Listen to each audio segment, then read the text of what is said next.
Bom, pessoal, vamos para mais uma questão de física do Enem PPL 2021. Mais uma questão de eletrodinâmica. Baterias são dispositivos que acumulam energia e estão presentes em inúmeros aparelhos portáteis. Uma bateria ideal não possui resistência interna. Podemos chamar esse aparato, na física, de gerador ideal. Suponha, por exemplo, que você tenha uma pilha de exatamente 3 volts.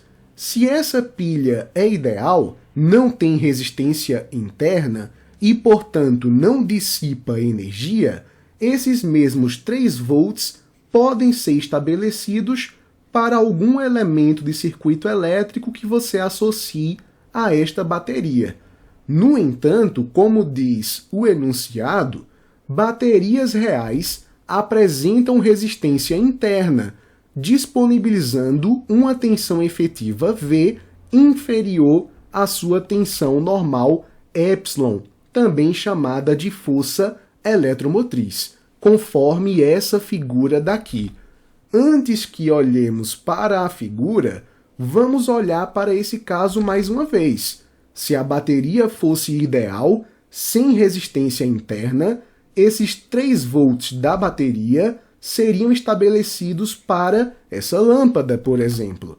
Porém, na realidade, o que acontece é que essas baterias possuem uma resistência própria, uma resistência interna. Essa resistência interna dissipa um pouco da energia elétrica na forma de calor, efeito Joule. E a DDP que chegaria para essa lâmpada seria qualquer valor abaixo de 3 volts. Seria, por exemplo, 2,5 volts, sem nenhum problema.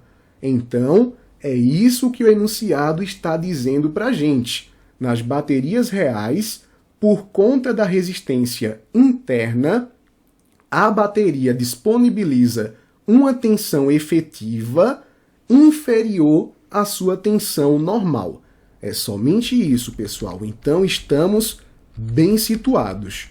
Uma vez que se sabe o valor da tensão nominal da bateria, a força eletromotriz, determina-se sua carga pelo conhecimento da corrente I enquanto está conectada a um circuito de resistência R, de tensão efetiva V e da resistência interna R da bateria. É isso que temos aqui, A força eletromotriz, que o enunciado chama de tensão normal, e temos aqui a resistência interna R da bateria.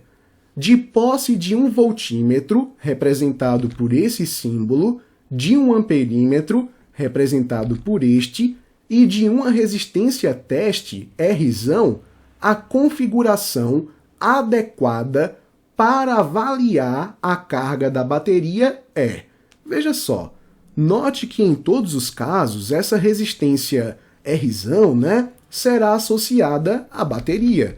Nada mais lógico, afinal, esse resistor R constitui aquilo que nós chamamos de circuito externo à bateria. E é muito bom associar essa resistência externa, pois ela nos dá várias dicas a respeito da bateria, especialmente utilizando medidores elétricos, como o amperímetro e o voltímetro mencionados pelo enunciado. O que é que nós precisamos saber? O amperímetro é utilizado para medir corrente elétrica.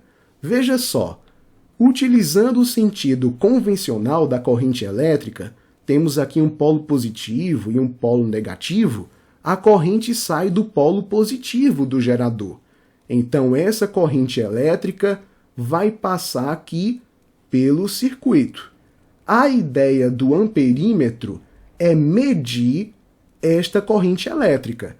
Então, nada mais justo que esse amperímetro seja associado em série com algum desses elementos, Por exemplo, a gente pode colocar aqui o amperímetro bonitinho, ele recebe a corrente elétrica e vai indicar a sua medida.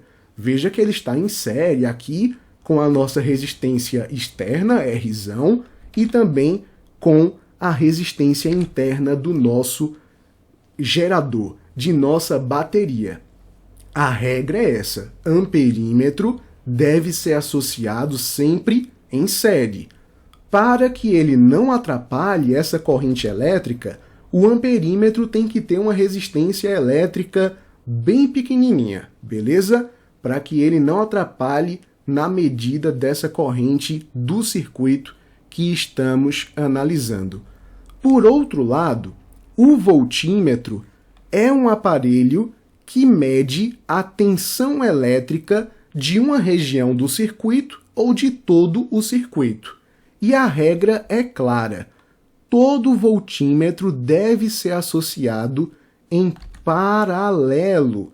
Por exemplo, digamos que a nossa missão é descobrir a DDP, ou seja, a diferença de potencial, ou também, se você preferir, a tensão elétrica entre os pontos A e B deste resistor. Então, colocamos aqui um voltímetro que pegue esses dois pontos. E para que ele se conecte a esses dois pontos, realmente precisamos de uma associação em paralelo. Para que isso aconteça, o voltímetro tem que ter uma resistência muito grande. A resistência do voltímetro é enorme. Isso para que a corrente elétrica não seja desviada e passe pelo voltímetro. Praticamente nenhuma corrente passa por aqui. Se o voltímetro for ideal, ainda por cima, nenhuma corrente passa mesmo, porque essa resistência tende a infinito. Beleza? Vamos lá. Precisamos ter isso em mente. Amperímetro é sempre em série, voltímetro é sempre em paralelo. Quando olhamos para a letra A de AIDS, nós percebemos que o voltímetro está em paralelo com o gerador. Isso já é um excelente sinal. Veja também que o amperímetro está em série, tanto com essa resistência quanto com o restante aqui do circuito. Portanto, nossa resposta será a letra A de AIDS. Voltímetro em paralelo, amperímetro sempre em série. A letra B é extremamente problemática. Veja que aqui nós temos tanto o amperímetro quanto o voltímetro em paralelo. O voltímetro, beleza, mas o amperímetro deve estar em série. É o problema da letra C também. Veja, nós temos aqui o amperímetro em paralelo? Não, amperímetro sempre em série. E pior, você percebe aqui que o voltímetro está em série com esse resistor. De jeito algum, precisamos que o voltímetro esteja em paralelo. Aqui o erro da letra D é colocar o voltímetro em série com o circuito. Claramente não é a nossa resposta. E a letra E também peca ao colocar o amperímetro em paralelo com os elementos do circuito. Então, nossa resposta realmente é a letra A de AIDS. É isso, pessoal. Até a próxima questão.